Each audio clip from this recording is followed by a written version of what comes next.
Shalom saudara, apa kabarnya?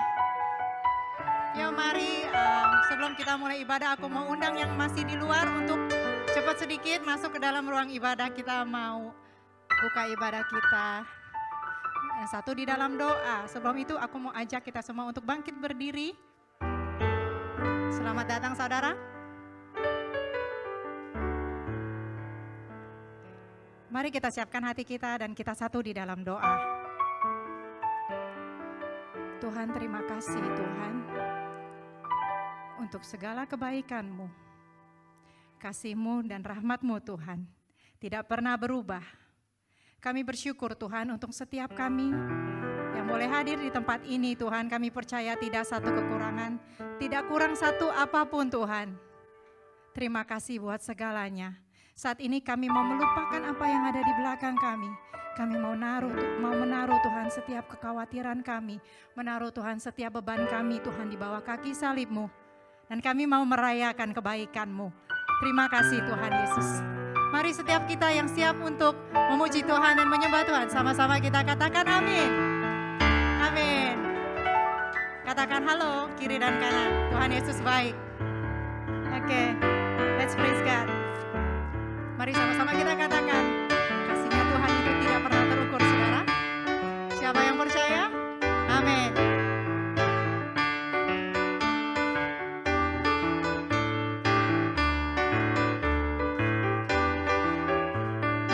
Tiada terukur besar kasih setiamu Tuhan.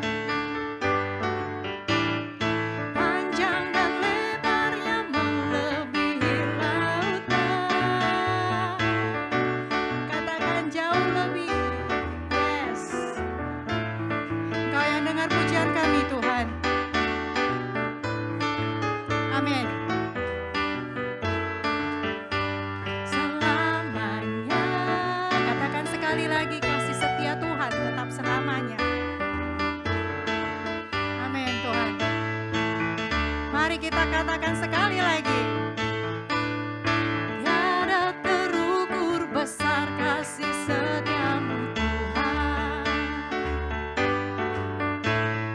Panjang dan lebarnya melebihi lautan. Jauh tinggi mengatasi langit. Dalamnya tak dapat kuselami. Kasih setiamu besar selamanya. Kasih setiamu besar selamanya. Katakan hatiku bersyukur. Hatiku bersyukur. Jiwaku memuji. Mulutku pun bersorak memuji Engkau. Yesus, ajaib perbuatanmu, besar anugerahmu, takkan berhenti ku memuji namamu. Jemaat, Tuhan saja yang katakan dari awal, tiada terukur besar. Amin. Tidak pernah kami ragukan itu Tuhan.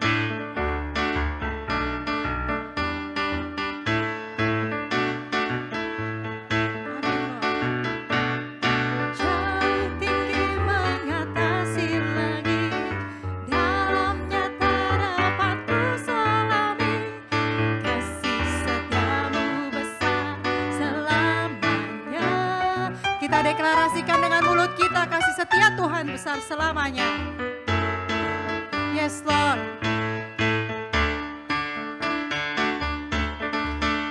Hatiku bersyukur, jiwaku memuji, mulutku pun bersorak memuji Engkau. Yesus, ajaib perbuatanmu, besar anugerahmu,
tempat ini Tuhan. Tidak ada satu nama yang layak untuk ditinggikan, hanya nama Yesus.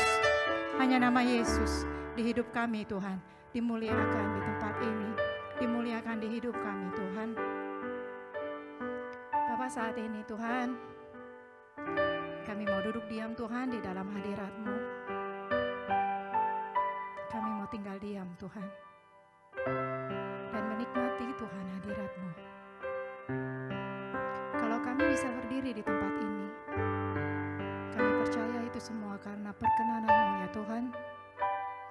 Bukan kuat gagah dan hebat kami Tuhan, hanya karena Engkau dan kebaikan-Mu Tuhan. Terima kasih ya Tuhan.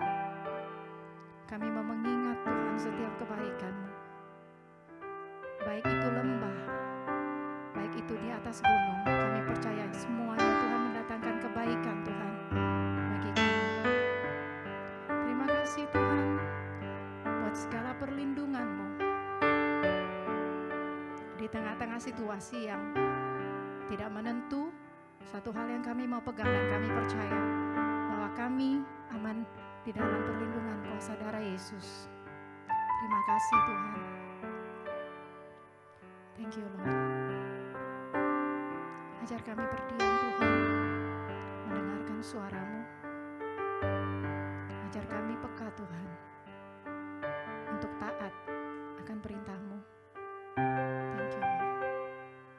Terima kasih Tuhan.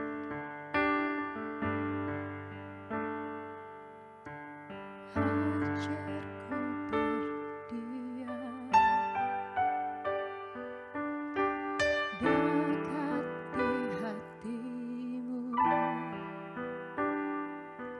di saat ku berpaling, temukan cinta-Mu. Yes Lord.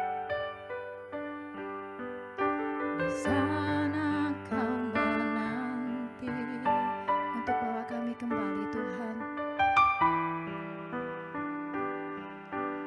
Ini umat-Mu ya Bapa, bersekutu dalam damai yang sejati.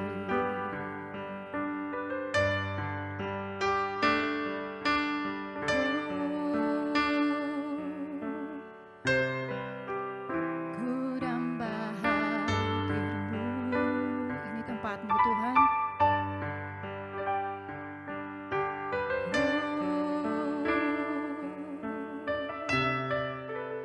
Inilah rinduku,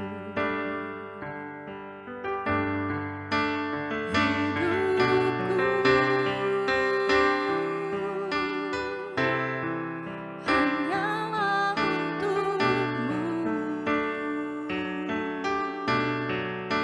Segenap hatiku kagum akan kebaikan-Mu.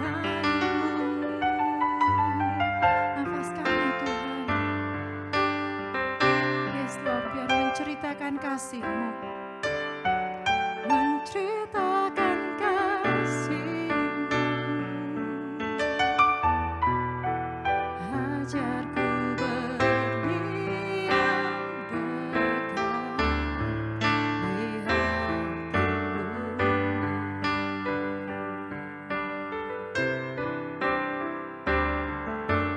Ajarku berdiam dekat di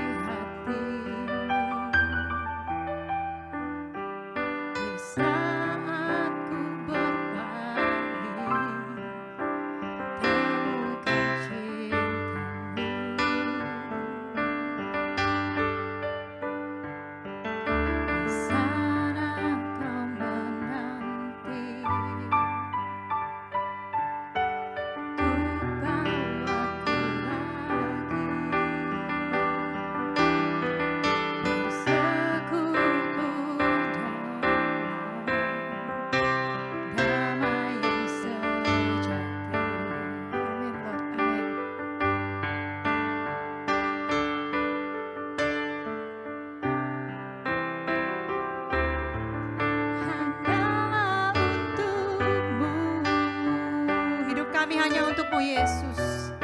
Segenap hatiku kagum akan kebaikan-Mu,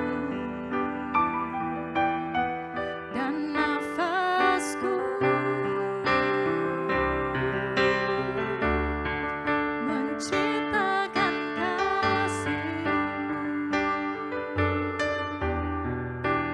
Ajarku berdiam dekat di hati-Mu. Mari kita katakan, hidup kami Tuhan, hidupku. Biar hati kami transparan di hadapan-Mu ya Bapa. Biar kami ditemukan setia Tuhan di hadapan-Mu ya Yesus. Segenap hatiku kagum akan kebaikan-Mu, dan nafasku menceritakan kasih-Mu. Ajarku berdiam dekat. Jemaat Tuhan saja katakan pujian ini dari hati. Hidupku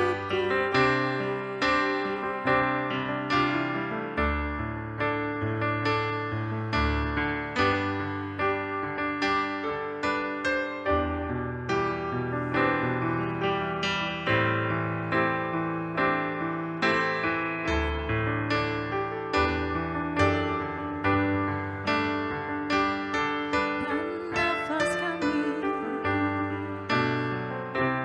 biar menceritakan setiap kebaikan-Mu Tuhan.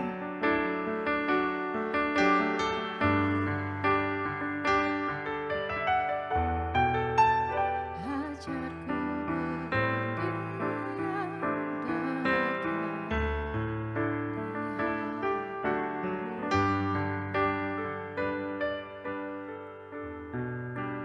Ajarku berdiam dekat di hati-Mu. Ajarku berdiam dekat di hati-Mu. Terima kasih Tuhan. Dengan sikap yang masih memuji dan menyembah Tuhan Yesus, mari kita datang di hadirat Tuhan dengan segala kerendahan hati kita saat ini. Biarkan Roh Kudus terus bekerja di setiap pribadi lepas pribadi. Mari kita fokus akan kehadirat Tuhan saat ini ada di tengah-tengah kita. Mari kita menghormati kehadiran Roh Kudus dan kita menutup mata kita. Biarlah lagu ini yang dinyanyikan menjadi dupa yang harum di hadapan Tuhan. Biarlah Tuhan kehidupan kami menyenangkan hati-Mu ya Bapa. Kami mau diajar Tuhan. Kami mau diajar Tuhan. Biarlah Tuhan setiap nafas kami Tuhan menceritakan tentang kebaikan-Mu, menceritakan tentang kesetiaan-Mu ya Bapa. Terima kasih Tuhan. Engkau Allah yang selalu setia. Engkau Allah yang selalu memelihara Tuhan. Tuhan, kami datang siang hari ini Bapa dengan segala kerendahan hati Bapa. Dengan begitu melihat begitu banyak keadaan yang tidak menentu saat ini. Begitu banyak virus di mana-mana Bapa. Kami menyadari Tuhan, kami memerlukan Engkau lebih lagi ya Bapa. We humble ourselves in front of You right now, Lord Jesus. Kami merendahkan diri di hadapan-Mu saat ini ya Tuhan. Kami menanggalkan segala beban kami, segala beban yang begitu merintangi kami Tuhan. Saat ini kami lepaskan dan kami letakkan di bawah kaki salib-Mu ya Bapa.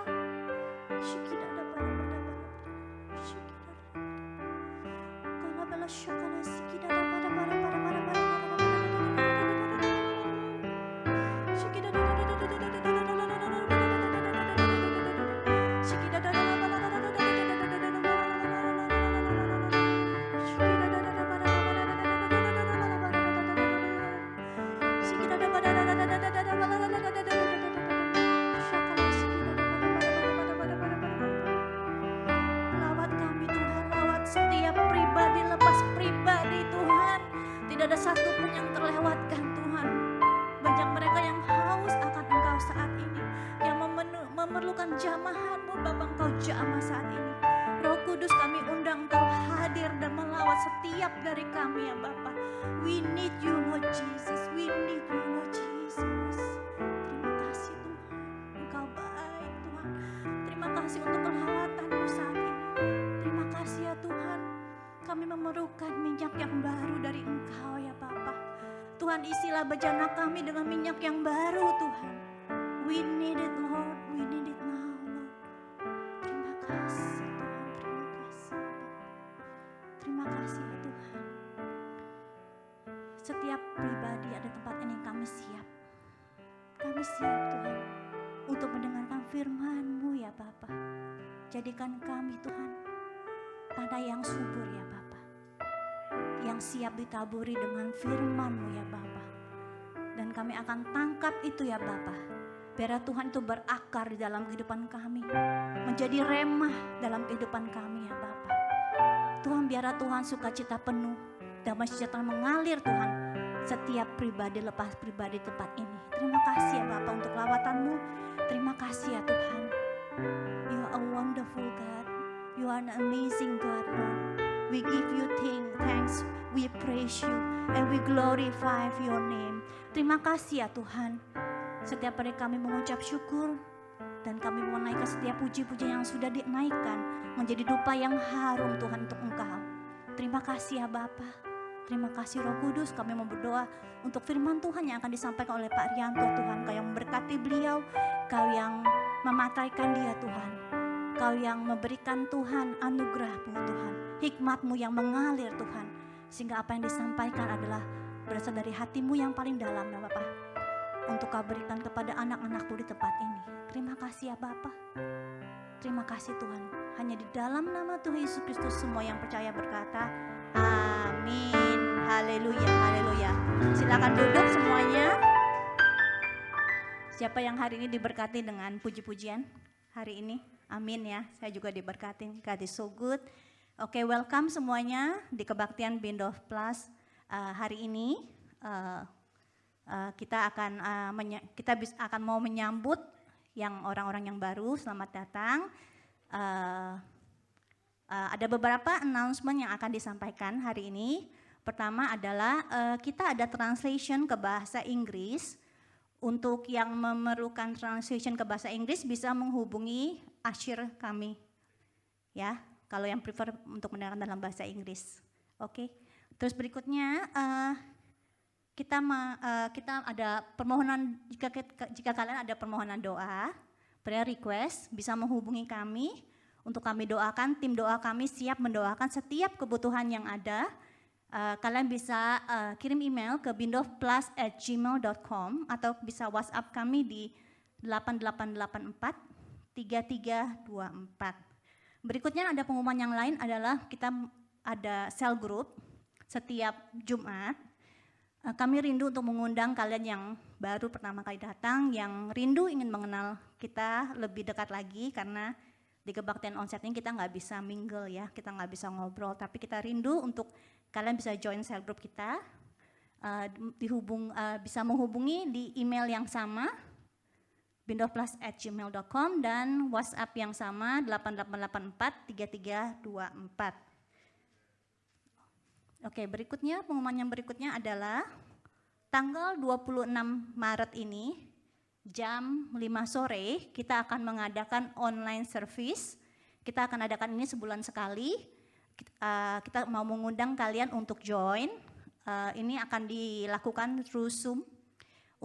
Juga untuk online sebulan sekali, minggu keempat ya. Dan untuk onsite kita juga ada sebulan sekali. Berikutnya akan diadakan tanggal 9 April jam 2 siang. Tapi untuk bulan depan tempatnya sudah pindah, tidak di ruangan ini lagi. Kita akan pindah ke gedung sebelah di Katong Shopping Center, lantai 2 nomor 34. Itu alamatnya ada di sana.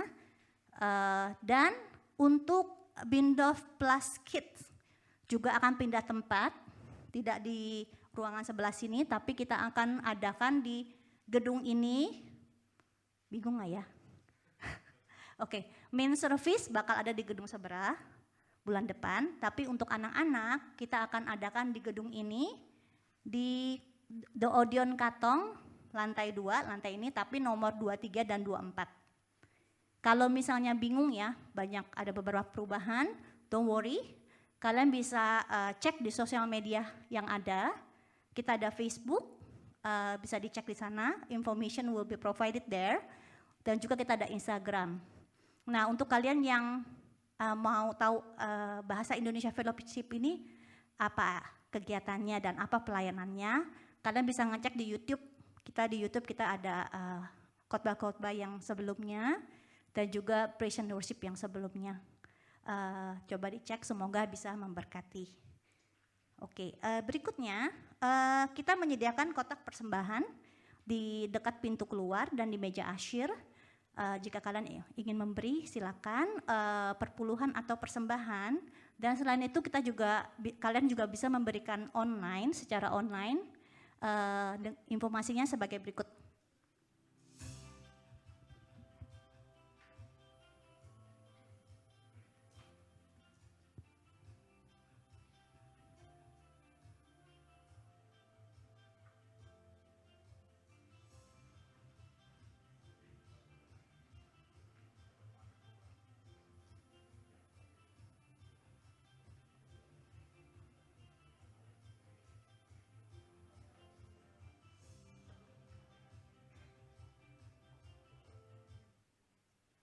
Oke, pengumuman yang terakhir, nanti setelah kebaktian selesai, kalian diminta untuk keluarnya row per row ya, baris per baris.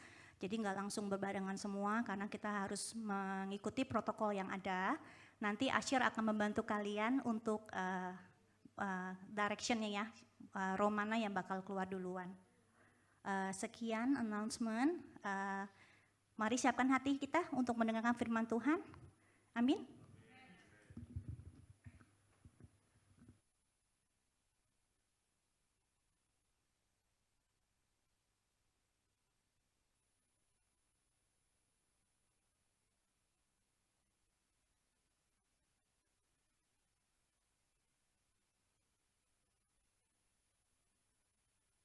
Shalom saudara-saudara.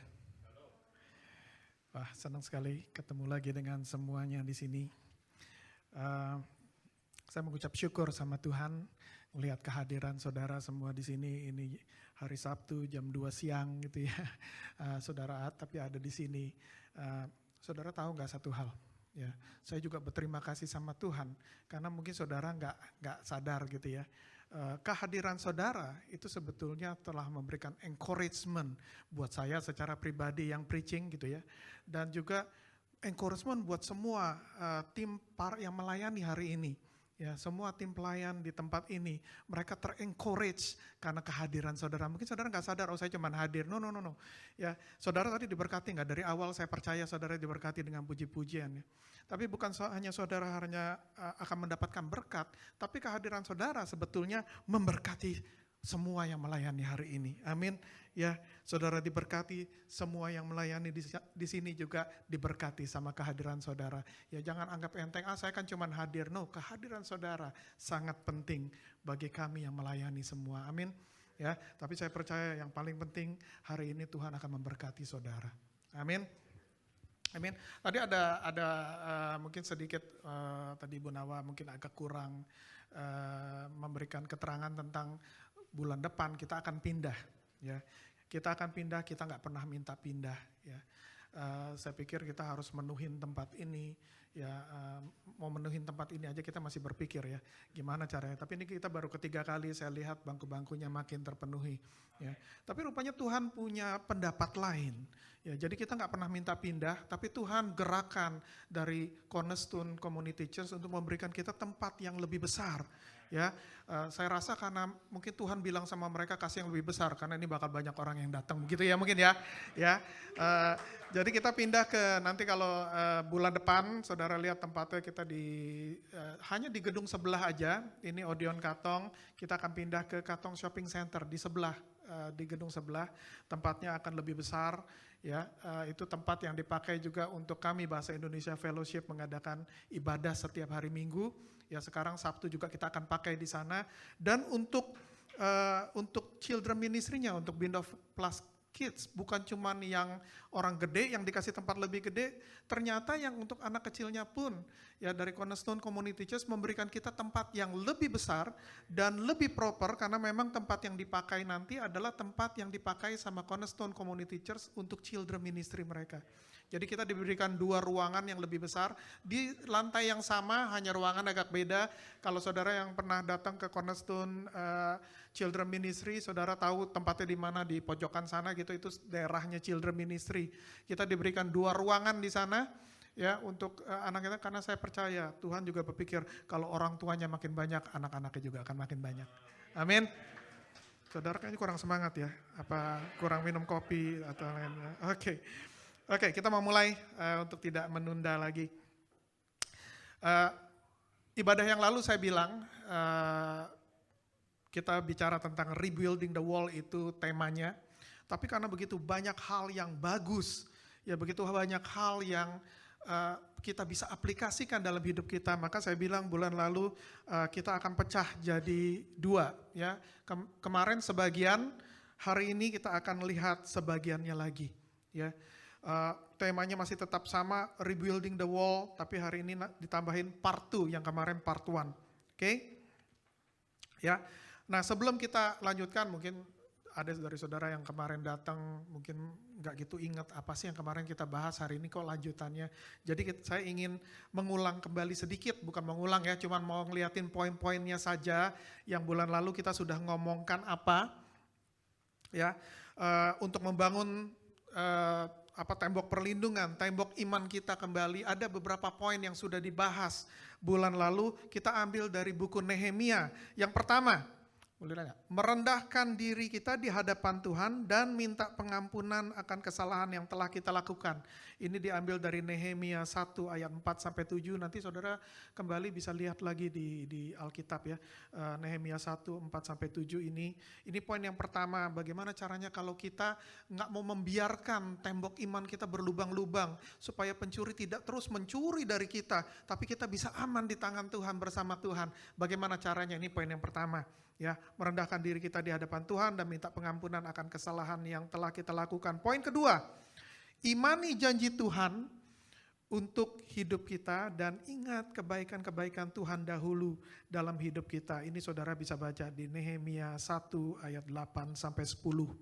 Kemudian poin yang ketiga, akan ada banyak kebaikan dan kemurahan Tuhan. Perhatikan, kalau saudara sudah mengambil keputusan, mau mengikuti Tuhan, mau memperbaiki tembok perlindungan saudara, saudara akan buka mata saudara, buka hati saudara, saudara akan lihat begitu banyak kebaikan dan kemurahan Tuhan yang akan diberikan pada kita.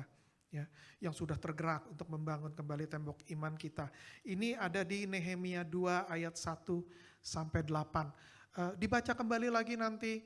Ya, kalau yang bulan lalu berasa itu saya dapetin sesuatu, karena ada banyak feedback yang kita dapat. Katanya saya dapetin sesuatu, hal yang baik dari apa yang sudah ngomongin bulan lalu. Tapi saya nggak bisa ingat apa yang ngomongin bulan lalu, apa saya ada lupa-lupa sedikit. Mungkin karena poinnya kebanyakan dan lain-lain. Jangan khawatir. Masuk ke kita punya YouTube Bindo Plus, ya, rekaman dari ibadah bulan lalu ada di YouTube. Buka lagi aja, kalau kepingin tahu apa yang kemarin ngomongin, lihat lagi aja, nonton lagi aja gitu ya, untuk bisa dapatkan. Jangan sampai kalau ada berkat yang berguna buat kita, jangan sampai hanya karena lupa terus ya udahlah lupain aja deh kalau gitu. Jangan begitu, simpen di hati saudara biar itu jadi benih iman yang baik membangun hidup kita. Amin. Amin. Itu 3 poin yang kita sudah bahas bulan lalu. Hari ini kita akan lihat beberapa hal lagi yang perlu kita perhatikan ketika kita sedang membangun kembali tembok perlindungan, tembok iman dalam hidup kita. Hari ini saya hendak memperkenalkan kepada saudara orang yang bernama Sambalat dan Tobia. Ya, pernah dengar gak Sambalat dan Tobia? Ya, kita masih tetap dari kitab Nehemia. Kita baca di kitab Nehemia 2 ayat 10. Tulisannya begini, ketika Sambalat orang Horon dan Tobia orang Amon pelayan itu mendengar hal itu, mereka sangat kesal karena ada orang yang datang mengusahakan kesejahteraan orang Israel. Mendengar hal itu, hal apa sih? Bulan lalu kita sudah bukakan bahwa Nehemia ya minta izin sama raja, kemudian raja mengizinkan, bukan hanya mengizinkan, tapi diberikan biayanya, diberikan ongkosnya, diberikan perlindungan, diberikan orang-orangnya, semua. Nah waktu Sambalat, orang Horon dan Tobia orang Amon ini mendengar tentang hal itu, kok ada orang yang mau balik untuk membangun tembok Yerusalem kembali, mereka jadi gak seneng, mereka sangat kesal, kata Alkitab bilang, karena ada orang yang datang mengusahakan kesejahteraan orang Israel. Sambalat dan Tobia ini sangat kesal karena melihat kok raja favor banget sih sama mereka. Ya, dia nggak seneng. Kenapa raja begitu bermurah hati memberikan segala yang dibutuhkan? Dan mereka juga begitu kesal karena orang Israel berusaha memperbaiki tembok-tembok Yerusalem yang sudah runtuh. Kenapa? Karena saya percaya Sambalat dan Tobia termasuk dari orang-orang asing yang mengambil keuntungan dari kehancurannya tembok Yerusalem. Kalau kemarin bulan lalu kita lihat karena temboknya hancur, banyak pencuri yang gampang masuk, begitu ya. Ya, kalau temboknya ketat kan gak gampang orang asing masuk untuk mencuri, gak gampang yang merampok. Tapi karena temboknya hancur, banyak orang yang bisa seenak-enaknya masuk, mengacaukan apa yang mereka punya, mengambil apa yang mereka punya. Dan saya percaya Sambalat dan Tobia ini adalah salah satu atau dua orang yang termasuk dari mereka yang suka nyolong istilahnya dari orang Israel. Nah mereka bukan cuma kesal, tapi mereka juga mengolok-ngolok, menghina, berusaha untuk mengintimidasi. Ketika mereka mendengar bahwa orang Israel sudah sepakat untuk merencanakan untuk membangun tembok Yerusalem kembali, ini yang mereka katakan, ini dicatat. Apa yang mereka katakan dicatat di kitab Nehemia 2 ayat 19. Mereka bilang begini, ketika Sambalat orang Horon dan Tobia orang Amon pelayan itu dan Geshem, bukan cuma dua orang udah mereka kesal, bawa juga orang tambahannya ya gitu ya. Kalau orang mau jahatin orang senang bawa orang lain yang ngejahatin ya. Bener gak? Ya sekongkolan gitu kan. Ya, dan Geshem tambah satu orang lagi, orang Arab mendengar itu, mereka mengolok-olokkan dan menghina kami. Kata mereka, apa yang kamu lakukan itu? Apa kamu mau berontak terhadap raja? Orang yang ngongkosin juga raja kok ya. Ya, tapi mereka berusaha mengintimidasi. Mereka berusaha supaya orang Israel ini tidak meneruskan pekerjaan mereka. Ketika mereka mendengar bahwa pembangunan berjalan terus, mereka makin marah. Kita baca di kitab Nehemia 4 ayat 1-2. Ketika Sambalat mendengar bahwa kami sedang membangun kembali tembok, bangkitlah amarahnya dan ia sangat sakit hati. Ia mengolok-olokkan orang Yahudi dan berkata di hadapan saudara-saudaranya dan tentara Samaria, apa gerangan yang dilakukan orang-orang Yahudi yang lemah ini? Apakah mereka memperkokoh sesuatu? Apakah mereka hendak membawa persembahan? Apakah mereka akan selesai dalam sehari? Apakah mereka akan menghidupkan kembali batu-batu dari timbunan puing yang sudah terbakar habis seperti ini? Ini pertanyaannya banyak banget ya. Apakah gimana mau jawabnya, pertanyaannya banyak gitu ya. Ya.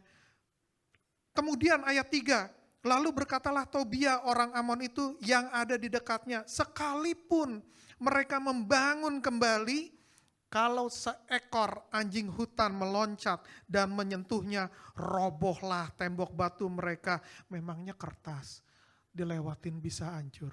Ya, tapi ini mereka mengolok-ngolok, menunjukkan bahwa yang mereka bangun itu gak ada artinya, itu sangat lemah, gak ada gunanya dan lain-lain.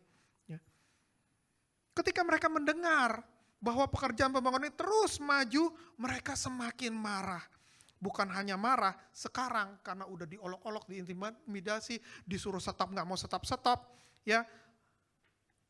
Sekarang mereka berusaha untuk menyetop pekerjaan ini. Ya, mereka berusaha tadi menghina, tetap orang yang ngebangun. Mereka mengolok-ngolok, tetap orang yang maju. Mereka berusaha untuk mengintimidasi, ya kayak preman mengintimidasi, orangnya tetap ngebangun. Kali ini mereka bilang kita harus usahakan untuk menyetop mereka. Di kitab Nehemia 4 ayat 7-8 dikatakan seperti ini. Ketika Sambalat dan Tobia serta orang Arab dan orang Amon dan orang Asdod mendengar bahwa pekerjaan perbaikan tembok Yerusalem maju dan bahwa lubang-lubang tembok mulai tertutup, maka sangat marahlah mereka. Mereka semua mengadakan persepakatan bersama untuk memerangi Yerusalem dan mengadakan kekacauan di sana. Luar biasa ya. Ini dua orang ini benar-benar luar biasa. Saya sambil baca ini jadi agak panas. Ya, ini dua orang ini seperti duri dalam daging berasanya. Benar gak? Ya, seperti duri dalam daging. Apa saudara ada yang pernah ketemu orang-orang seperti ini? Ada gak yang pernah ketemu orang-orang seperti ini? Yang seperti duri dalam daging, yang berusaha menjahati saudara, yang berusaha menyolong dari saudara, yang berusaha untuk membuat saudara terpuruk, yang berusaha melakukan segala sesuatu, atau ada yang mereka lakukan merugikan saudara. Pernah ketemu gak orang-orang seperti ini? Ada gak Sambalat dan Tobia di hidup saudara? Ada ya yang jujur ngangguk-ngangguk. Ya. Mungkin yang ngangguk-ngangguk belum ngerti benar apa yang ini ya, yang nggak ngangguk, apa yang ngangguk langsung ya saya punya apa sih ada dalam hati ya. Saya ada yang punya orang-orang seperti Sambalat dan Tobia ini. Saya sendiri pernah bertemu dengan orang-orang seperti ini. Saya punya Sambalat dan Tobia, pernah punya ya Sambalat dan Tobia dalam hidup saya. Ya. Berapa tahun yang lalu saya pernah bilang sama saudara, saya memiliki satu usaha di Singapura ini, usaha yang kecil, bukan usaha besar ya. Dan berapa tahun yang lalu usaha kami ini mengikat perjanjian dengan sebuah perusahaan asing. Ya, kita mau kerjasama. Ya, kita mau kerjasama, perusahaan kami menjadi distributor dari produk-produk mereka di daerah Asia Tenggara ini. Dan usaha ini berkembang dengan baik. Maju, setiap tahun makin berkembang, setiap tahun makin berkembang, ya. Dan dari usaha ini juga menghasilkan hal yang baik bagi kami karena usahanya maju, ya. Maka ini sampai satu saat menjadi sumber keuntungan untuk usaha kami yang terbesar. Ya. Dari berapa lini, berapa produk yang kami jual, ya. Produk-produk dari kerjasama ini menghasilkan keuntungan yang terbesar buat usaha kami, berkontribusi yang terbesar buat usaha kami. Dan kami punya partner kerja di luar negeri, juga sangat senang dengan perkembangan kami. Setiap tahun mereka memberikan pujian, setiap tahun kita laporkan, oh makin berkembang, mereka berikan pujian, bagus ya. Setiap tahun mereka pujikan. Semua berjalan baik, semuanya gembira, semua happy. Satu hari, ada satu orang perwakilan dari perusahaan ini datang ke kantor saya, kemudian memberikan saya satu surat. Kemudian saya buka suratnya, apa nih, voucher kali ya, apa ya, reward atau apa gitu ya. Kemudian saya mulai baca surat ini, ternyata surat ini adalah surat termination. Jangan ketawa loh, kasihan loh, di terminate itu kasihan loh, ya, kasihan loh. Ya. Surat termination atas hubungan kerja yang sudah kami lakukan beberapa tahun. Saya kaget, kok gak pernah dengar ada ngomongan apa-apa, tiba-tiba disodorin surat termination. Coba kalau saudara yang bekerja di satu perusahaan, saudara sudah bekerja dengan baik, kelihatan hasil usaha, hasil pekerjaan saudara baik, tiap tahun saudara dapat promosi, tiap tahun dipuji sama bos, tiba-tiba satu pagi datang ke kantor dikasih satu surat, ini hari kamu yang terakhir, kaget gak? Kaget kan? Saya juga kaget, ini apa-apaan ya? Kemudian saya mulai baca surat ini, isinya luar biasa. Di surat itu ditulis bagaimana kami tidak melakukan yang semestinya kami lakukan, hasil kami tidak baik, kok bertentangan, bertolak belakang dengan puji-pujian yang diberikan pada kami. Di surat itu semua fitnah, semua hal-hal yang gak baik ditulis, gak ada buktinya. Gak ada buktinya. Saya bingung kenapa ya, kok tiba-tiba, padahal dalam kerjasama kami juga ada kontraknya. Ya, dan kontrak itu juga menyatakan, ditulis secara hukum, ini kontrak secara hukum, bahwa nggak bisa tiba-tiba pisah jalan. Ya, kalau ada satu yang tidak senang, atau satu yang tidak setuju dengan orang yang lain, atau the other party, mereka mestinya kasih tahu dulu, kita diskusi dulu, kita duduk bersama dulu, kita cari jalan keluar dulu.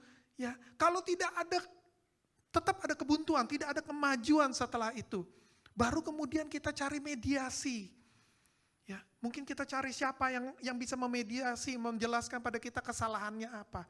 Kalau masih nggak bisa juga, baru kemudian kita setuju untuk berpisah jalan. Bener ya, orang kawin aja kan gitu, nggak tiba-tiba cerai ya. Bener ya, ya laporan dulu sama orang tua berusaha memediasi. adik kakak teman-teman berusaha memediasi, kan gitu ya. Nggak tiba-tiba orang mau cerai pagi ini, kemarin masih baik-baik, pagi ini keluar surat cerai, yuk tanda tangan bareng-bareng yuk. Ya kan nggak begitu ya, bener nggak? Ya, ini sangat mengagetkan saya. Yang lebih menyakitkan adalah bukan soal putus hubungan ya, putusan hubungannya itu mengagetkan dan menyakitkan. Yang menyakitkan lebih lagi adalah kata-kata yang ditulis di surat itu. Karena kami berusaha melakukan dengan sebaik mungkin, pekerjaan yang sebaik mungkin dalam hubungan ini. Kami berusaha integritas, setinggi mungkin integritas kami, kejujuran kami dan lain-lain. Tapi apa yang ditulis di surat itu semuanya bertentangan. Itu yang sangat menyakitkan hati, terutama sangat menyakitkan hati saya. Saya lihat siapa yang tulis surat ini. Ternyata surat ini setelah diselidiki, ini surat juga agak aneh, karena tidak ada yang tanda tangan, tidak ada nama siapa yang tulisnya, cuma ada head letternya tapi nggak tahu siapa yang tulis. Jadi perwakilannya saya tanya, ini yang nulis siapa? Ya, kemudian akhirnya singkat cerita ya, nggak mungkin terlalu panjang, ini detail sekali ya. Akhirnya saya dikasih tahu sama perwakilan juga cuma bilang, sorry, saya cuma messenger. Dia tahu apa yang kita kerjakan. Dia tahu bahwa selama ini semua baik, tapi dia bilang saya hanya messenger. Don't kill the messenger. Ya, don't kill the messenger. Kalau hari ini saudara nggak senang dengan apa yang saya sampaikan, I'm just a messenger. Please don't kill the messenger. Ya, don't kill the messenger. Never kill the messenger. Oke, I'm just a messenger. Oke, ya, dia bilang saya ngerti segala yang buat kamu sedih, yang membuat kamu marah, saya ngerti. Tapi saya hanya menyampaikan pesan. Atasan saya suruh bawa ini. Saya tanya, siapa yang tulis surat ini? Ternyata yang menulis surat ini adalah salah satu direktur yang baru diangkat mungkin setahun sebelumnya. Dia datang dari perusahaan lain. Dia baru direkrut jadi direktur di perusahaan partner kerja saya. Dan rupanya setelah diselidiki, rupanya dia punya agenda, di mana dia lihat ini bisnis yang bagus, ini usaha yang bagus, dia ingin berikan usaha ini kepada partner kerja dia di perusahaan dia sebelumnya, yang mungkin teman baik dia. Saya juga nggak ngerti, saya juga nggak nanya ya. Ya, pokoknya usaha ini langsung diberikan, dioper kepada orang lain tanpa saya punya kesempatan untuk bicara apa-apa, tanpa saya nggak diberi kesempatan untuk membela diri. Pokoknya setelah ini surat satu diberikan saya hari itu, orang yang mewakili perwakilan itu bilang, setelah tanya, setelah ini kamu kemana? Oh, setelah ini saya ada surat satu lagi, penunjukan agen yang baru. Wah, saya luar biasa, sudah direncanakan sebelumnya. Saya nggak punya kesempatan untuk ngomong apa-apa. Dan ini membuat saya sangat emosi. Membuat saya marah. Ini beberapa tahun yang lalu ya. Ya, ini saya cerita udah gak emosi. Ya, ini beberapa tahun yang lalu. Saya hanya ingin menceritakan supaya lebih jelas aja. Ya, saya sangat marah. Saya ngerti banget ini orang ya. Kalau ke Singapura, ya, saya layani dengan baik. Saya bawa ke restoran yang baik. Ya, apapun yang dia butuhkan. Dia butuh diantar ke shopping mall, saya antar ke shopping mall. Keluarga kamu perlu beli apa, saya antar ya. Yang saya nggak bisa antar cuman kalau kamu ngajak saya untuk pergi ke klub malam. Atau pergi cari hiburan malam, itu saya nggak bisa nganterin. Itu kamu pergi sendiri aja, itu kan ada taksi, ada Grab, ada Gojek ya. Ya pergi aja sendiri. Ya itu saya nggak bisa ngelakukan. Tapi ke yang lain kebutuhannya kalau ada di sini, saya coba penuhi. Ya. Jadi ini saya marah, kenapa ya orang ini punya niatan yang jahat sama saya, ya, dan punya niatan yang begitu jelek, dan orang ini jadi beban pikiran saya, dari emosi, berapa lama kemudian masih tetap kepikiran terus tentang orang ini. Saudara bisa bayangin gak? Kalau setiap kali saya dengar namanya ini orang, hati ini jadi panas, hati ini jadi emosi, teringat lagi bagaimana dia menjahati saya, teringat lagi di bayangan saya, bagaimana dia mengolok-ngolok saya, bagaimana dia merencanakan hal yang jahat. Teringat lagi bagaimana dia dan partner kerja tertawa-tawa menikmati hasil jerih payah, hasil kerja keras saya. Jadi marah, jadi emosi. Sampai bahkan ini misalnya ya, saya lagi ngobrol sama orang, lagi ketawa-ketawa, lagi senang, lagi happy. Tahu-tahu ada yang nyebut nama ini orang, tiba-tiba mood saya langsung berubah. Yang tadi lagi happy, yang tadi lagi senang, begitu kesebut nama orang ini, langsung ini pikiran jadi berubah, langsung jadi panas. Hati ini jadi emosi. Mulut mulai keluar ngomongan yang gak enak. Kalau malam saya lagi lagi mikir, terus keinget orang ini, keinget apa yang dikerjakan, saya jadi gak bisa tidur. Jadi marah. Jadi berasa kok ada ya orang-orang yang jahat seperti ini. Hidup lagi. Ya. Marah. Ya, ada gak yang pernah ngerasain seperti itu? Kok ada orang yang ngejahatin saudara seperti itu ya? Ada ya. Ya, yang jujur mulai lebih banyak yang ngangguk-ngangguk ya. Untuk berapa lama saya terus emosi setiap kali keinget atau denger nih, kalau keinget aja saya emosi. Kalau denger namanya saya emosi. Lagi ketawa pun begitu denger atau begitu keinget orang ini, diingatkan tentang orang ini, langsung wajah saya berubah. Yang tadinya lagi ketawa, atau jadi muram. Ya. Satu hari, saya sedang duduk sendirian, saya sedang berpikir, nggak tahu kenapa, tiba-tiba saya diingatkan sama orang ini. Ya. Dan begitu saya keingat sama orang ini, wah saya begitu emosi, saya begitu panas. Untung nggak ada orang di sekitar saya ya. Kalau ada orang salah ngomong pasti sudah saya marahin. Ya. Karena begitu marah, begitu panas, saya bilang kenapa sih ada orang seperti ini di hidup saya? Ya. Kenapa sih saya berusaha terus baik sama orang, kok ada aja orang-orang yang seperti ini dalam hidup saya. Marah. Tiba-tiba saya dengar Roh Kudus ngomong sesuatu di hati saya. Dan dia ngomong dengan cukup jelas, dan dia ngomong cukup keras. Dan Roh Kudus berkata begini, berapa lama lagi kamu mau marah tentang orang ini? Sampai berapa lama lagi kamu mau terus marah dan emosi karena orang ini? Saya dengar itu, saya mulai berpikir, benar juga ya. Mau berapa lama lagi ya? Dan saya percaya saat itu bukan hanya Roh Kudus berkata-kata sesuatu, dia mulai bukakan pikiran saya. Saya mulai teringat berapa sering saya gak bisa tidur karena orang ini. Berapa sering saya marah-marah karena orang ini. Berapa sering saya begitu emosi karena orang ini. Setiap saya ingat dia, setiap saya kepikiran dia. Berapa sering tadinya sukacita, tahu-tahu jadi hilang sukacita saya. Berapa sering saya pikir-pikir, kok saya seperti orang yang dipenjara ya? Kok saya gak bisa keluar dari putaran ini? Kok saya gak bisa keluar dari emosi ini? Kok saya terus dibawa marah sama orang ini? Padahal orang ini sudah melakukan di masa lalu. Saya juga udah gak ketemu orangnya, saya gak tahu apa kabarnya. Tapi kenapa orang itu selalu ada di pikiran saya? Kenapa selalu ada di otak saya? Dan saya dengar Roh Kudus bilang, berapa lama lagi kamu mau dipenjara sama pikiran kamu? Berapa lama lagi kamu mau disiksa sama pemikiran tentang orang ini? Berapa lama lagi kamu mau sukacita kamu hilang karena ngingat-ngingat tentang orang ini? Dan saya bertobat. Tuhan, saya gak mau dipenjara karena orang ini. Saya mau hidup yang bebas. Berapa dari saudara yang senang hidupnya marah-marah terus? Berapa dari saudara yang maunya kalau bisa sukacita hidupnya? Berapa dari saudara yang mau untuk hidup bebas? Saya mau itu. Jadi saya bertobat. Saya bilang, Tuhan, aku bertobat Tuhan. Aku bertobat Tuhan. Aku gak mau. Saudara tahu gak? Yesus pernah kasih satu perumpamaan. Ini mengenai satu raja yang memiliki hamba yang berhutang banyak sekali sama dia. Ini dari Matius 18. Dia berhutang banyak sekali hamba ini. Dan raja ini bilang, kalau kamu gak bisa bayar hutang, aku masukkan kamu ke penjara. Aku masukkan kamu ke penjara sama keluarga kamu. Dan kemudian hamba ini memohon sama raja, janganlah, berikan aku kesempatan, berikan aku waktu. Tapi karena kasihan, raja ini bilang, ya udahlah, utang banyak begitu, lu usaha berapa lama juga gak bakal kebayar. Ya sudahlah, anggap lunas saja, ya kan?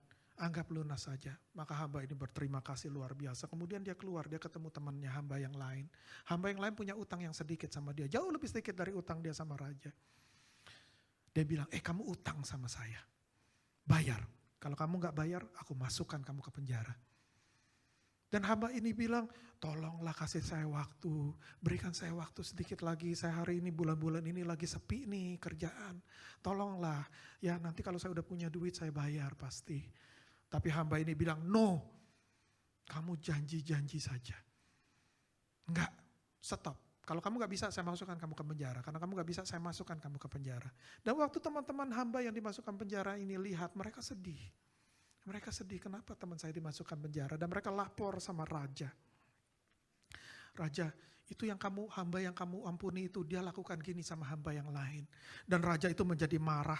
Di Matius 18:33-35 berkata begini, raja ini bilang begini, bukankah engkau pun harus mengasihani kawanmu seperti aku telah mengasihani engkau?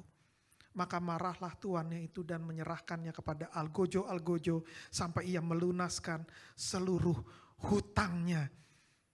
Dan Yesus berkata begini selanjutnya, ayat 35, maka Bapakku yang di surga akan berbuat demikian juga terhadap kamu apabila kamu masing-masing tidak mengampuni saudaramu dengan segenap hatimu. Saudara tahu enggak, kalau saudara tidak mau mengampuni, tidak mau mengampuni orang lain yang bersalah sama saudara, saudara tahu enggak, ada musuh-musuh saudara, algojo-algojo yang akan menyiksa saudara.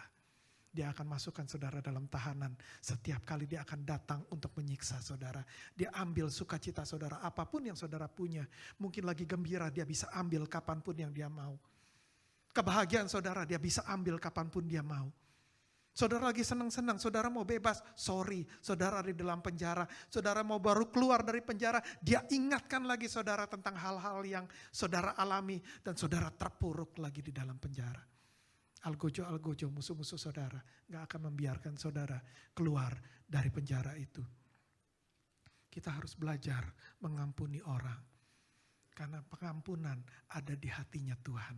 Kalau saudara bilang aku ini anak Tuhan, saudara mesti punya pengampunan di hati saudara. Gak mungkin kita ngikutin Tuhan, tapi kita gak mau ngikutin karakter dia. Gak mungkin kita mengikuti Tuhan, tapi karakter kita berbeda jauh dengan dia. Kita gak akan ngerti apa yang dia ajarkan.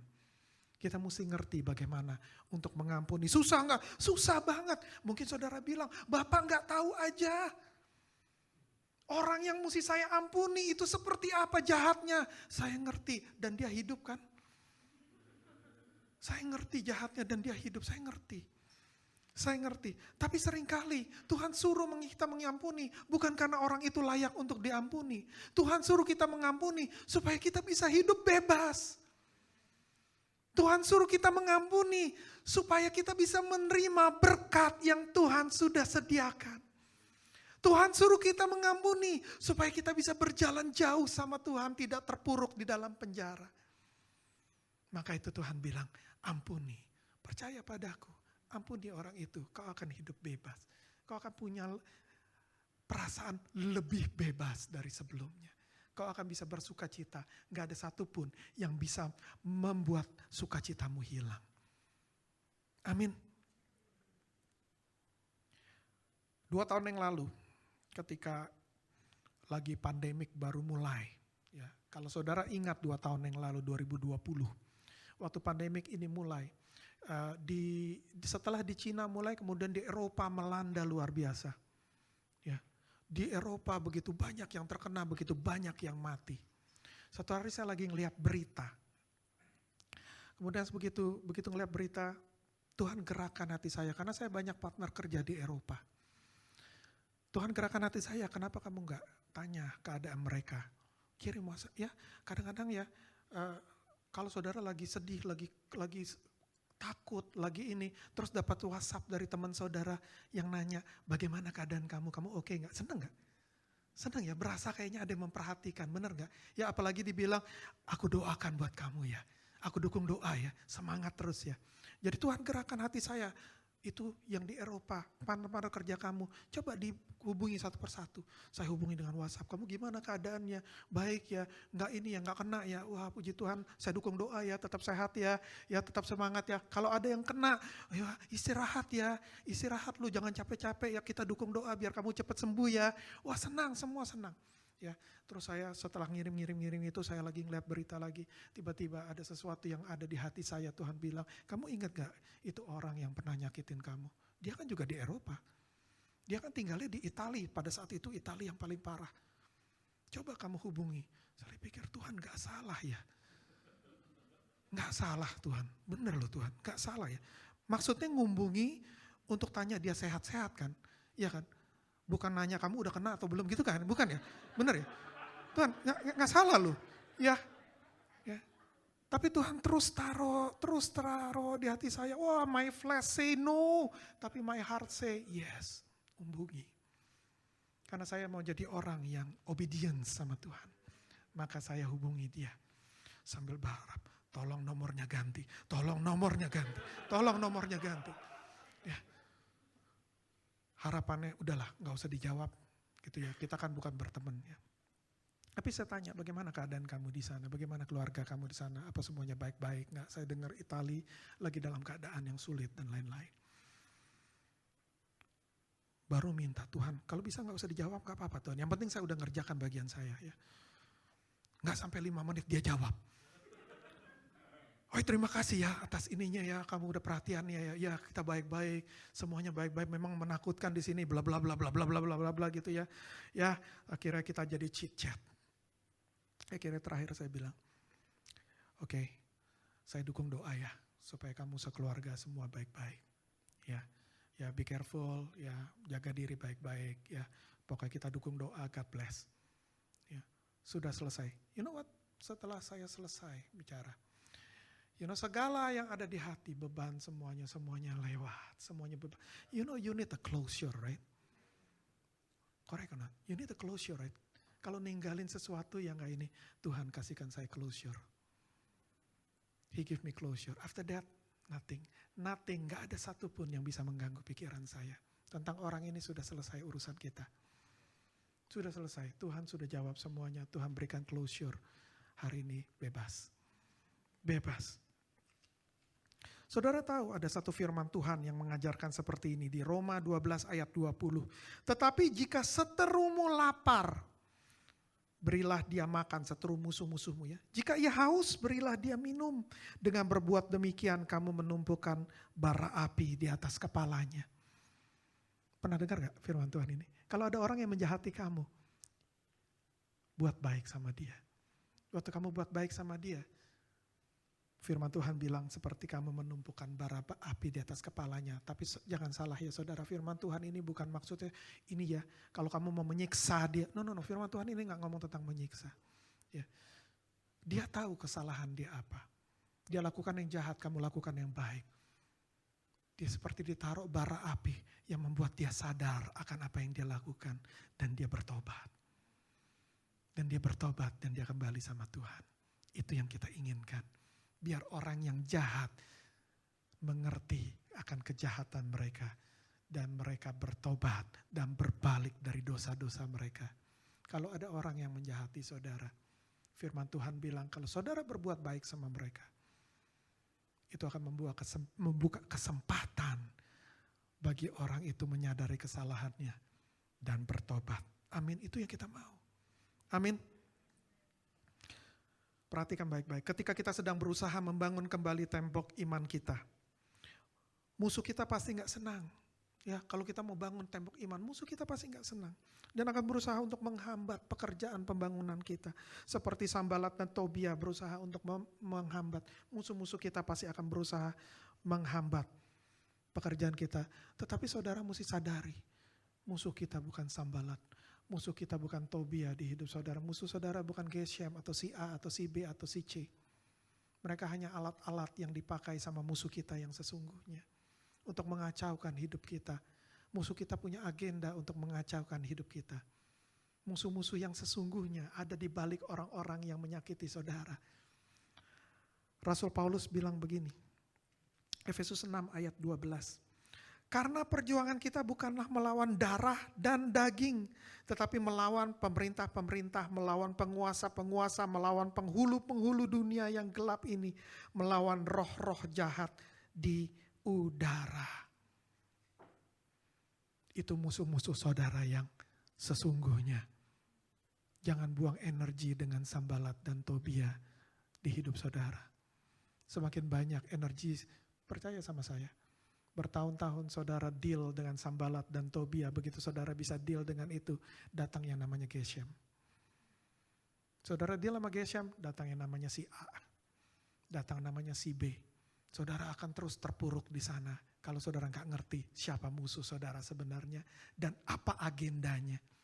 Saudara mesti ngerti siapa musuh saudara sebenarnya. Jangan terlalu banyak ambil, jangan terlalu dipikir-pikir terus. Hari ini saya percaya, Roh Kudus, coba perhatikan dengar. Saya percaya, Roh Kudus lagi ngomong sama saudara. Berapa lama lagi kamu mau marah-marah? Berapa lama lagi kamu mau dendam? Berapa lama lagi kamu mau sakit hati? Dengerin baik-baik. Saya percaya Roh Kudus lagi ngomong seperti itu saat ini. Berapa lama lagi kamu mau terpuruk? Berapa lama lagi? Berapa lama lagi kamu mau dipenjara sama ingatan-ingatan tentang si Sambalat, tentang si Dobia, tentang si Geshem, si A dan si B. Kamu tahu waktu kamu lagi terpuruk, musuh-musuh yang sesungguhnya sedang mempetertawakan kalian. Karena dia berhasil menghambat pekerjaan kalian. Dia berhasil menghambat waktu saudara mau datang sama Tuhan. Dia buat saudara terpuruk terus. Dia akan buat kehidupan rohani saudara up and down, up and down, up and down. Padahal Tuhan bilang, kamu akan naik dan tidak turun. Tapi kita hadapi kehidupan kita. Kenapa hidup kita naik dan turun, naik dan turun, naik dan turun. Dengarkan baik-baik, Roh Kudus bilang, berapa lama lagi? Berapa lama lagi? Firman Tuhan di 1 Petrus 5 ayat 8 memberitahukan pada kita seperti ini. Sadarlah dan berjaga-jagalah lawanmu si iblis berjalan keliling. Sama seperti singa yang mengaum-ngaum dan mencari orang yang dapat ditelannya. Musuh saudara yang sesungguhnya terus berkeliling memperhatikan hidup saudara. Di bagian mana yang lemah, dia akan masuk di situ. Kalau saudara nggak buru-buru untuk perbaiki tembok iman saudara, dia akan terus bisa masuk dan mengambil sesuatu dari saudara. Perhatikan baik-baik. Perhatikan baik-baik. Nehemia, dia diancam, dia dihina, dia diolok-olok, dia diintimidasi. Tapi dia tidak bergeming. Dia gak mau stop. Dia tidak mau terpuruk. Dia teruskan pekerjaan dia karena dia tahu persis apa yang dia mesti kerjakan. Aku mesti secepatnya menutup tembok-tembok yang berlubang supaya bangsaku aman. Gak ada lagi yang bisa mengambil. Nehemia 4 ayat 16-17 ini yang dia kerjakan. Perhatikan. Sejak hari itu sebagian daripada anak buahku melakukan pekerjaan dan sebagian yang lain memegang tombak, perisai dan panah dan mengenakan baju jirah. Sedang para pemimpin berdiri di belakang segenap kaum Yehuda yang membangun di tembok. Orang-orang yang memikul dan mengangkut melakukan pekerjaannya dengan satu tangan. Dan dengan tangan yang lain mereka memegang senjata. Ini yang mereka lakukan supaya mereka tidak stop. Mereka bekerja sambil pasang perlindungan. Mereka gak mau stop hanya karena pengen melindungi diri. Sambil bekerja, sambil pasang perlindungan. Supaya gak ada satupun yang bisa menyerang mereka waktu mereka lengah. Ini yang mesti kita lakukan. Kita mesti selalu siaga, fokus saudara. Saudara kepingin kehidupan rohani saudara menjadi lebih baik. Saudara kepingin tembok iman saudara kuat, fokus. Jangan terdistraksi dengan hal-hal yang menyakit, yang saudara pikir menyakitkan. Aku gak bisa tidur gara-gara orang. Jangan terdistraksi terlalu lama. Fokus apa yang mesti kita kerjakan dan terus bersiap siaga. Bagaimana caranya? Efesus 6 ayat 11 bilang begini. Kenakanlah seluruh perlengkapan senjata Allah. Kalau Nehemia pegang senjata, kita juga punya senjata. Semua dari kita Tuhan berikan senjata. Kenakanlah seluruh perlengkapan senjata Allah supaya kamu dapat bertahan melawan tipu muslihat iblis. Apa itu perlengkapan senjata Allah? Kita lihat di list, kita gak mungkin buka semuanya hari ini. Ya, kita lihat di listnya. Efesus 6 ayat, ini dari Efesus 6 ayat 14-18, saudara baca sendiri, saya hanya akan pasang satu listnya. Apa yang ditaruh sebagai perlengkapan persenjataan kita. Yang pertama, ikat pinggang kebenaran. Ingat ya, kebenaran. Hidup saudara mesti benar. Kedua, baju jirah keadilan, jadi orang yang adil. Ketiga, kasut kerelaan memberitakan Injil damai sejahtera. Saudara punya hati memberitakan berita baik. Jangan hanya maunya berita jelek. Ya kalau gosip tuh berita jelek. Ya, berita baik tuh yang membangkitkan. Ya, punya perisai iman. Ketopong keselamatan. Punya pedang roh yaitu firman Tuhan. Dan jangan lupa berdoa dan berjaga-jaga. Amin. Kita gak mungkin bahas satu persatu. Tapi ini yang saya percaya. Semua ini disediakan bagi kita. Di setiap pesan yang Tuhan akan berikan di Bindov Plus service ini. Terus nanti berikutnya. Semua akan membuat kita mengerti lebih jelas tentang semua persenjataan Allah dan bagaimana cara menggunakannya. Supaya kita jadi orang-orang yang terampil, kita orang-orang yang tahu cara berperang. Kita orang-orang yang gak gampang kalah. Amin. Amin. Perhatikan setiap kali saudara datang, dengarkan pesan Tuhan pasti akan mengajarkan sesuatu tentang salah satu dari persenjataan ini. Amin. Firman Tuhan yang terakhir, ya, kita ngomong tentang rebuilding the wall, kita mesti punya closure juga. The end of the story. Nehemia 6 ayat 15-16 berkata seperti ini. Maka selesailah tembok itu pada tanggal 25 bulan Elul. Dalam waktu 52 hari mereka bekerja. Ketika semua musuh kami mendengar hal itu, takutlah semua bangsa sekeliling kami. Mereka sangat kehilangan muka dan menjadi sadar bahwa pekerjaan itu dilaksanakan dengan bantuan Allah kami. Amin. Saudara bisa terima. Saudara bisa terima. Kalau saudara punya niatan, saudara perhatikan langkah-langkahnya dengan baik. Saudara lakukan dengan baik, tembok iman saudara akan lengkap. Dan saudara tahu musuh-musuh saudara akan menjadi takut pada saudara. Ini musuh-musuh yang sesungguhnya. Dia takut karena saudara dilindungi sama Tuhan dengan luar biasa. Amin. Saudara bisa terima hari ini, message hari ini. Amin. Saudara agak lemas masih pikir-pikir, should I atau shouldn't I forgive that person? Dengarkan kata Roh Kudus, berapa lama lagi saudara mau disiksa sama ingatan sama orang-orang yang menyakiti saudara. Selesaikan secepatnya. Lupakan secepatnya. Forgive, let go, belajar untuk let go. Dan belajar untuk move on. Tuhan punya berkat di depan saudara, luar biasa banyaknya. Tapi selama ini saudara gak bisa bergerak karena terus dibuat terpuruk sama musuh-musuh saudara. Ayo, itu berkat yang Tuhan sudah sediakan, ambil. Dapatkan berkat Tuhan, lupakan yang lalu-lalu. Tuhan punya masa depan yang cerah buat semua dari saudara. Amin. Amin. Kita memuliakan Tuhan sebelum kita tutup ibadah ini. Saya ingin undang Sister Yulia. Kita bisa naikkan satu pujian.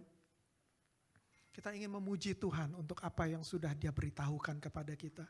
Kita ingin memuji Tuhan untuk semua janji-janjinya. Kita ingin memuji Tuhan untuk apa yang sedang Dia kerjakan dalam hidup kita. Saudara mau memuji Tuhan? Boleh saya ajak saudara untuk berdiri, kita akan puji Tuhan.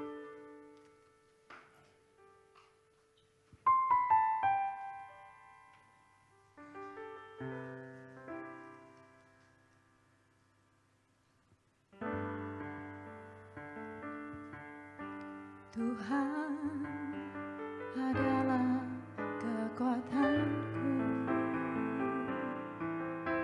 bersama Dia ku tak akan goyah.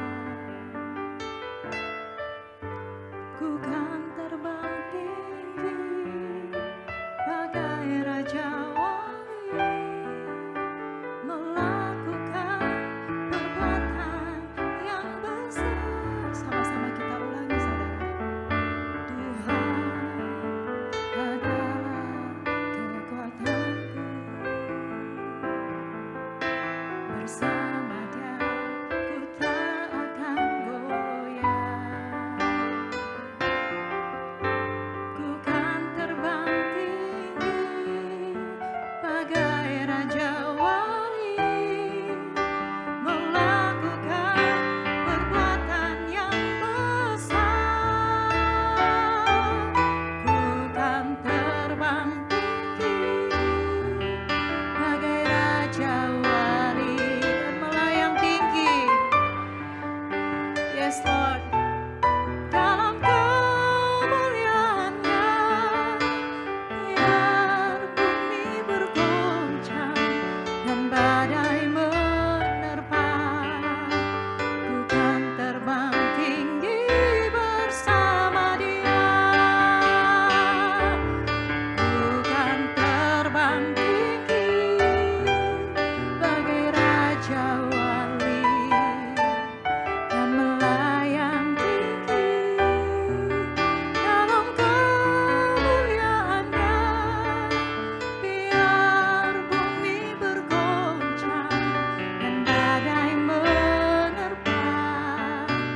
Ku kan terbang tinggi bersama Dia. Ku kan terbang tinggi bersama Dia. Ku kan terbang tinggi bersama Dia.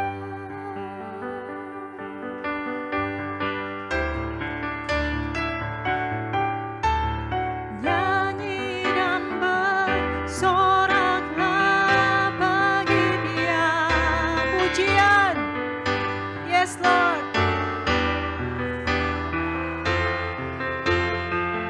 Biar gunung tunduk, laut bergelora mendengar namamu. Kami bersuka Tuhan, yes Lord, atas perbuatan-Mu selamanya. Kasihi Engkau Tuhan, tiada janji seperti yang ada pada Shout to the Lord, holy let us sing. Power and majesty, praise to the King. Mountains bow down and the seas will roar at the sound of your name. I sing for joy and the works of your hand. Forever, Lord, forever I love you. Forever I'll stay. Nothing compares to the promise I have in. Nothing compares to the promise I have. Nothing compares to the promise I have in Terima kasih ya Tuhan. Thank you Lord, thank you Lord. Terima kasih ya Tuhan. Terima kasih Tuhan Yesus atas kebaikan-Mu, atas kemurahan-Mu, atas segala hal yang telah Kau berikan pada kami ya Tuhan, segala hal yang telah Kau lakukan untuk kami ya Tuhan. Tuhan, 2000 tahun yang lalu ya Tuhan, Kau naik ke kayu salib ya Tuhan, untuk memberikan kami kebebasan ya Tuhan. Dan hari ini ya Tuhan, kami mendengar segala pengajaran firman-firman-Mu ya Tuhan. Tuhan, kami gak mau diikat dengan hal-hal di dunia ini ya Tuhan. Kami ingin hidup yang bebas ya Tuhan. Kami ingin hidup yang penuh sukacita ya Tuhan. Terima kasih untuk pesan-pesan-Mu hari ini ya Tuhan. Roh Kudus, aku sebentar selesai, hamba-Mu selesai memberitakan firman-Mu. Tapi Kau terus mengalir dan mengalir. Bicara secara pribadi untuk orang-orang di tempat ini ya Roh Kudus, yang sedang ada masalah dalam pengampunan. Bicara secara pribadi. Berikan mereka closure ya Tuhan. Berikan mereka jalan keluar. Tuhan, angkat segala beban di hati mereka Tuhan. Biar mereka keluar dari penjara mereka ya Tuhan. Dan mereka tutup pintu penjara itu dan mereka hidup bebas ya Tuhan. Terima kasih Jesus. Thank you Jesus. Terima kasih ya Roh Kudus. Terus berkarya di tengah jemaat-Mu di tempat ini. Terima kasih ya Tuhan. Terima kasih ya Tuhan. Jemaat Innov Plus, angkat kedua tangan saudara, terima berkat dari Tuhan. Kasih dari Allah Bapa, karunia dari Tuhan kita Yesus Kristus, persekutuan dan penghiburan dari Allah Roh Kudus menyertai saudara dari sekarang sampai selama-lamanya. Semua yang percaya katakan amin. Beri kemuliaan bagi Tuhan. Mudah-mudahan saudara semua diberkati dengan firman Tuhan hari ini, dengan semua puji-pujian ya. Pulang dengan hati yang damai. Tuhan memberkati semua ibadah sudah selesai.